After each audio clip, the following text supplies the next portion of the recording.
Oh, my friends, I am smiling, but I am having a heavy one today.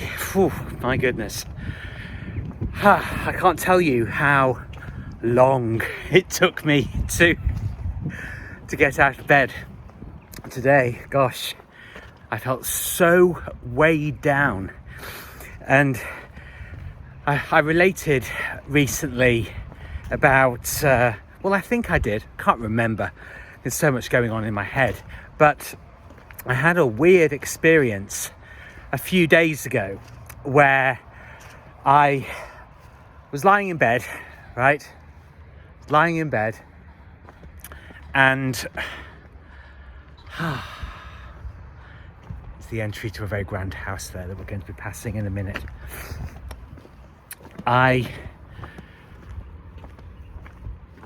was thinking about my ex-boyfriend and particular phrases that, I'm sorting out in my head that he said. And I had a huge jolt because I couldn't remember what his voice sounded like. And honestly, tennis courts, and a car.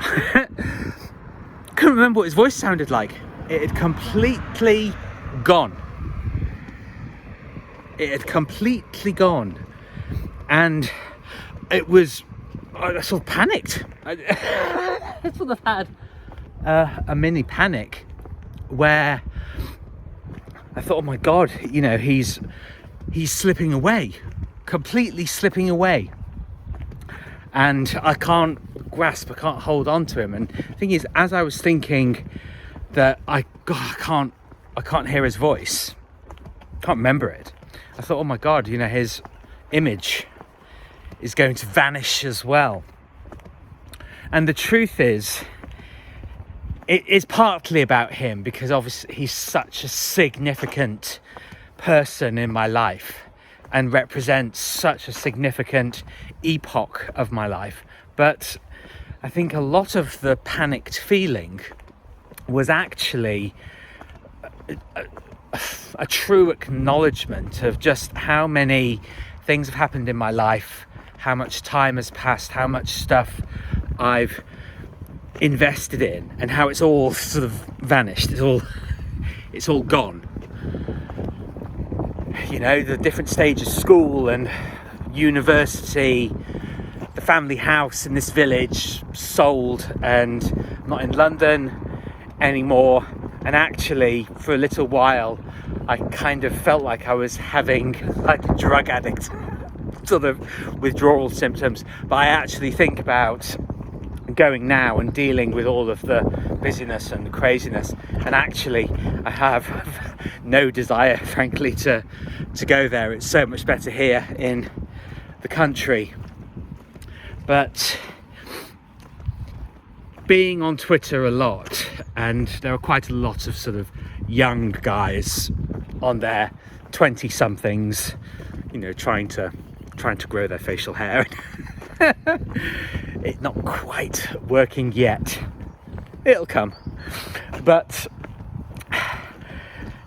saying, you don't need to go to therapy, just go to the gym instead, which has a temporary benefit of that sense of accomplishment and having done something. But of course, your anger and all the unresolved issues from your life don't get sorted out by going to the gym. You just get temporarily distracted from them.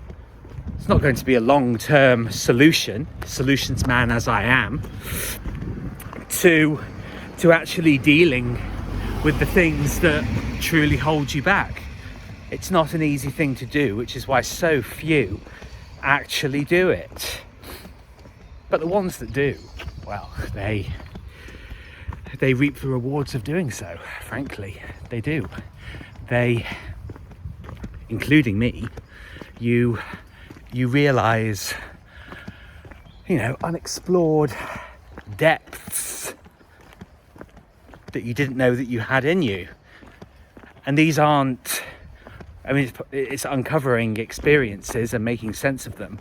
But obviously, the traits that you develop by dealing with your shit are greater resilience and confidence that I talk about a lot. And frankly, rather than trying to prove to other people, proving to yourself that you can actually deal with these things really positively and powerfully. It's painful in the process, and I often feel like I have this sense of crash and burn in my life. You know, that yesterday I had a really fantastic day on Twitter, interacting and creating, and a part of the slump that I felt this morning, I know, is an emotional reaction to doing things that I really want to do that will have really beneficial effects for me. But there's going to be a lot of training on my part, and prepare yourself for this, of preparing myself to feel good about doing things that are good for me. I always have this kind of massive drop when I do these things, which is why I've abandoned a lot of things, because I actually can't deal with the levels of emotion. I get enormously overexcited. This kind of, I feel this tingling in my body, and it almost feels like electric shock treatment or something, you know. And I run from it. But the key to all of this, doing the work on yourself, is no matter how scary it actually feels, the key is actually going into it, embracing it, which is what is the point of courage.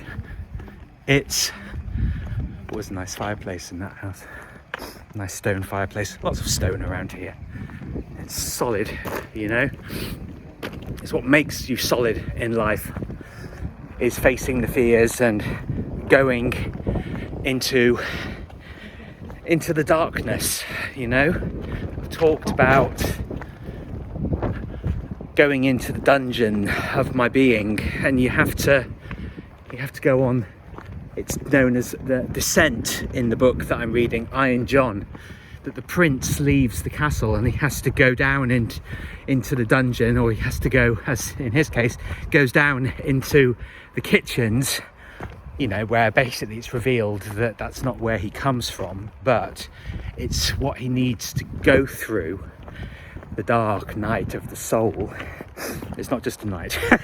It's much longer process than that. But you have to be willing to go into those places where you don't know what's going to emerge, and be able to face it, and face it with gratitude that you're actually the one doing the work. So understand your place in all of this. Understand that you're the one being brave if you actually truly want to sort yourself out. And rather than shrinking and hiding from it, embrace it.